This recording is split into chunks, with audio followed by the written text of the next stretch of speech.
Okay, imagine this. A flight just vanishes, completely swallowed up by the mystery of the Bermuda Triangle. But then, picture this. The passengers and crew, they don't just survive the crash. They build an entire new world on some uncharted island, totally cut off from everything, for almost a decade. This is the incredible legend of Flight NC16002, a story of survival that really pushes the boundaries of what you think is humanly possible. So on board that Douglas DC-3 that night were 134 people. That's 125 passengers and a crew of 9. And every single one of them had a life, a family, a future that was about to be changed forever. The day was December 27th, 1948.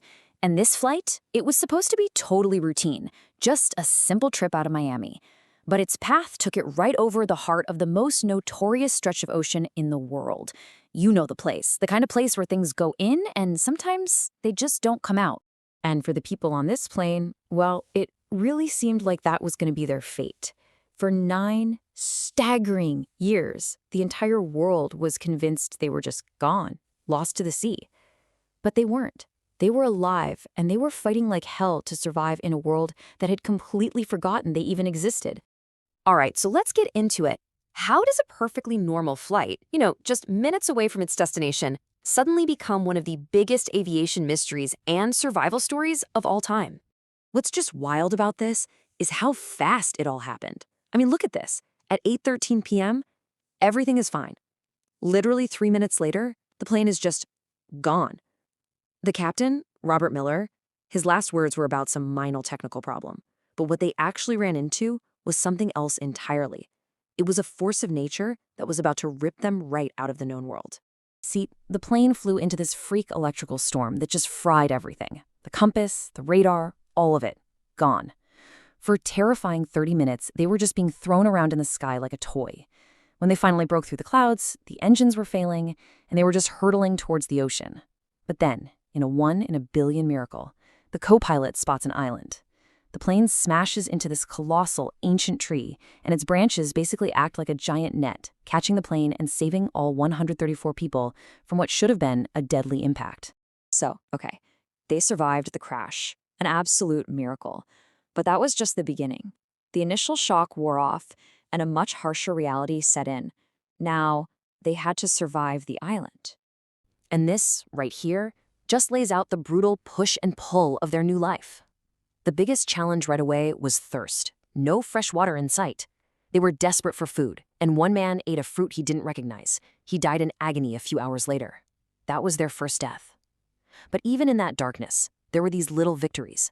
A teenager figured out how to make fire with his glasses, a huge deal for morale. And Captain Miller, he stepped up, started organizing everyone, and began to build the first version of a new society. But any hope for a quick rescue was just crushed, piece by piece. The plane's engineer, a guy named Arthur Weiss, he got 1 week distress call out before the radio died completely. Silence. A few days later, 5 young, desperate survivors built a little raft and tried to escape. They were never seen again. Meanwhile, back in the real world, the U.S. government launched a massive $45 million search and found nothing, so they called it off. The passengers of NC16002 were officially missing, presumed dead.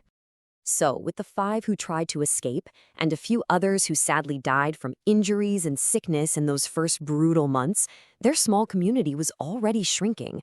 Out of the original 134, only 114 were left to face this impossible new reality. Right when despair was really starting to take hold, something amazing happened. A year and a half after the crash, the first child was born on the island. After so much grief, the sound of a baby crying was this incredibly powerful symbol. It shifted everything. Suddenly, it wasn't just about surviving another day. It was about building a future. But as the years just dragged on, that hope started to crack. A whole new generation was being born that had never known anything but the island. And the original survivors, they were becoming deeply divided. The breaking point was a disastrous attempt to escape on a large boat they'd spent months building. It got caught in a storm, and 16 more people died. After that, the community just split in two. You had Captain Miller's side, who were adamant they had to keep trying to get home, and then you had the other group, who were convinced the island was their destiny, and that trying to leave was just a suicide mission. Resources were getting thin, and the tension was just thick. And right in the middle of all this tension, a search party exploring the island finds something absolutely chilling. They discover the ruins of some ancient civilization. And nearby, in a cave, they find a human skeleton lying next to the rusted out wreck of a plane that was way, way older than theirs. They weren't the first. And the question just hung there in the air. Does anybody ever get off this island? So, fast forward to the 7th year.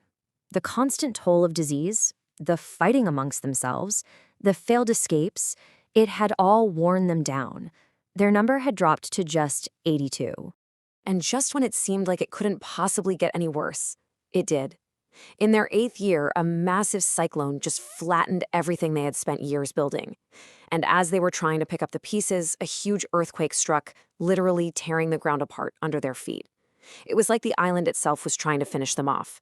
This was rock bottom. But here's the unbelievable twist. That earthquake, the very disaster that should have been the end of their story, turned out to be their salvation. It kicked off a chain of events so improbable, you'd have to call it a miracle. So a few days after the earthquake, Arthur Weiss, the engineer, is checking out the damage. He sees that the plane wreckage has shifted and the old radio is exposed at a totally new angle. At that exact same moment, a rare, powerful solar flare is messing with Earth's magnetic field.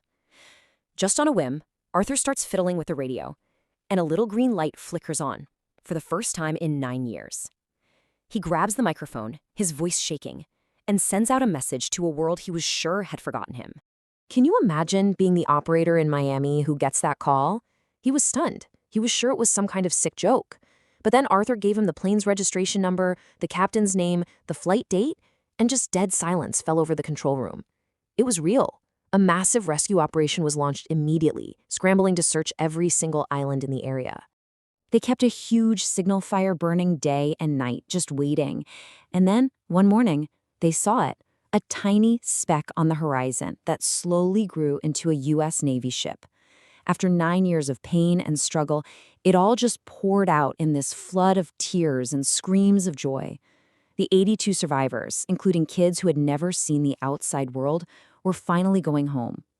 Their story became a global sensation, a legend of resilience, later written down in the bestseller Lost in the Echo. The story of Flight NC16002 really makes you ask a pretty big question, doesn't it? When you're faced with what seems like absolute hopelessness, you're trapped, you're forgotten by time itself, where do you find the strength to keep going for one more day, let alone for 9 years? What really is the limit of human hope?